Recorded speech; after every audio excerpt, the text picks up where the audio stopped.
Hello दोस्तों, तो आज मैं लेके आई हूँ आपके लिए ब्लाउज की कटिंग और सिंपल ब्लाउज की कटिंग। तो हमें किस तरीके से करनी है। जब भी हम ब्लाउज की कटिंग करते हैं तो क्या होता है, कभी कभी हम बहुत सी गलतियाँ कर देते हैं। तो इसी को लेकर हम जो है आज आए हैं। तो सबसे पहले हमें तीरा का निशान लगाना है, उसके बाद हमें लगाना है मुट्ठी का, उसके बाद हमें जो है हमारी चेस्ट है, जितनी भी चेस्ट है हमें उसका निशान लगाना है। उसके बाद हमें लंबाई नाप लेनी है और हमें इसमें 2 इंच फालतू रखना है। उसके बाद हमें सारे निशानों को एक साथ मिला देना है और 1.5 इंच या 2 इंच जितना भी है हम उसमें रख लेंगे। उसके बाद हमें जो है निशान जो है लगाने हैं।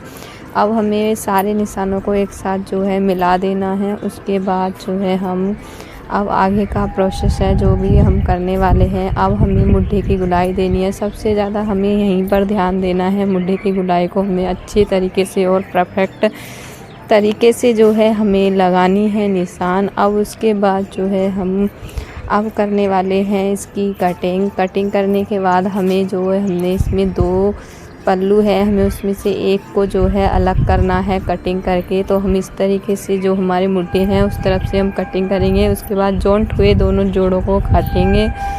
उसके बाद काटने के बाद हम एक को अलग करेंगे, दूसरे पर हम जो है अब लगाएंगे निशान जो हम लगाते हैं प्लेटों के लिए। तो अब हमें ये जो हमारा बैक है और बैक को हम कर देंगे अलग। उसके बाद हम जो है फ्रंट पर लगाएंगे निशान। अब लगाने वाले हैं हम जो है गले के लिए। तो हमने 2.25 इंच पर जो है निशान लगाए हैं नीचे तक, जहाँ तक भी। अब हम इसकी लेंगे लंबाई। तो लंबाई हम लेने वाले हैं 6 इंच, क्योंकि जब हम ऊपर से जो सिलाई करेंगे उसके बाद जो हमारी नीचे से जो कटिंग होगी वो हमारी बराबर होगी, इसलिए हम 6 इंच लेना जा। तो अब इनको मिलाने के बाद हम करेंगे गुलाई करने के बाद अब हम जो है ऊपर से मुट्ठी से ही जो है हम निशान लगाने वाले हैं। मुट्ठी से हम जो है 10.25 या 9 पे जितने भी हम बनाने वाले हैं। 32 इंच की चेस्ट तो हम लेने वाले हैं 10 इंच पर। अब हमें 3.5 इंच पर जिस तरफ से हम हुकाई करते हैं उस तरफ से हमें 3.5 इंच लेने हैं। 3 इंच लेकर अब हमें जो है 5 इंच पर जो है हमें एक प्लेट की निशान लगाने हैं सीधे वाली का। अब जो है हम तो कम चेस्ट की बना रहे हैं तो हमें 1.5 इंच का गैप करके जो है आधे इंच के गैप करके हमें इस तरीके से निशान लगा लेने हैं। तो सारे निशानों को हम इस तरीके से जो है मिला लेंगे अच्छी तरीके से।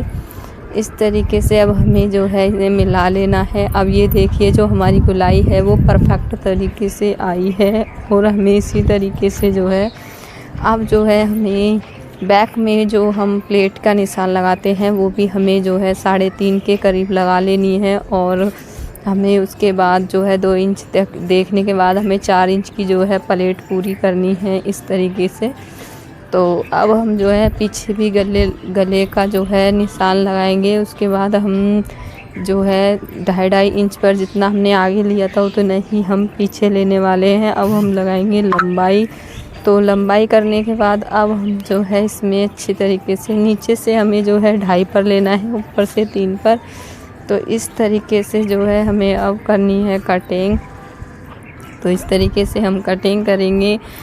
अब इसकी हम कटिंग करेंगे और पहले हमें इसे अच्छी तरीके से मिला लेना है। फिर उसके बाद जो है हम इसकी सारे निशानों को इस तरीके से जो है मिलाने के बाद ही हम इसकी कटिंग करेंगे। तो हमारी जो ब्लाउज की जो कटिंग है वो हमने परफेक्ट तरीके से कर ली है।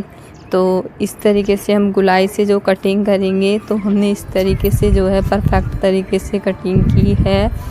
और आगे के गले की भी हम कटिंग करेंगे और जो आगे के जो जॉइंट हैं वो सब हम कट कर लेंगे इस तरीके से। हमें जो इस तरफ जैसे हमने निशान लगाए हैं आप तो कपड़े पर, ये जो मैंने आपको बताया है ये गत्ता है। कपड़े पर जब आप निशान लगाएंगे तो इसी तरीके से जो है पल्लड़ को पलटने के बाद आप जो है थप्पी सी लगाएंगे तो निशान वो उस तरफ आ जाएंगे। इस तरीके से जो है हम कटिंग करेंगे।